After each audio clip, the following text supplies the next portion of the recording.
Dans cet exercice, on nous propose un programme écrit en C. On ne maîtrise pas le C, ce n'est pas le but principal de la première NSI. Mais ici, on va mobiliser notre esprit d'analyse en comparant les mots-clés par rapport à ce que l'on connaît déjà et on va essayer de voir ce que fait ce programme. Ce programme, si l'on ne compte pas l'entête, est composé de 3 blocs principaux. Il y a bien sûr le bloc principal, le void main. Ensuite, il y a la fonction tree et ensuite la fonction affiche. Dans le bloc principal, on voit que l'on déclare un tableau d'entier qui comporte 3 valeurs, 8, 4 et 6. Et ensuite, on fait appel à la fonction tree, puis à la fonction affiche. Donc il faut regarder ce que font ces deux fonctions. La fonction tree admet pour argument un entier, n, et un tableau d'entiers, table. On déclare ensuite deux entiers j et temp.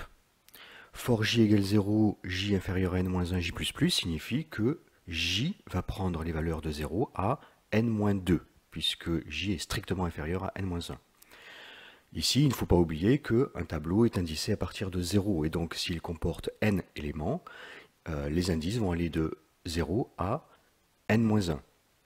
Donc ici, on va parcourir le tableau table de 0 à n-2 cette fois-ci. Donc on ne va pas prendre en compte le dernier élément.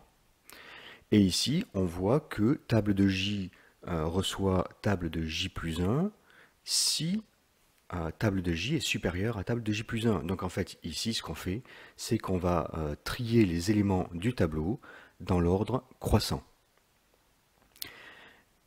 Ensuite, le bloc affiche, comme son nom l'indique, va afficher tous les éléments du tableau.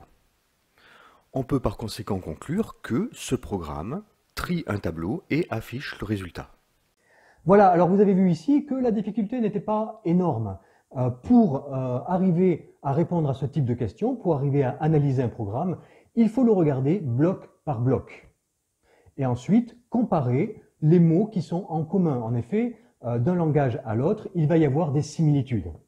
Et c'est sur ces similitudes que l'on va s'appuyer pour pouvoir voir ce que fait un programme.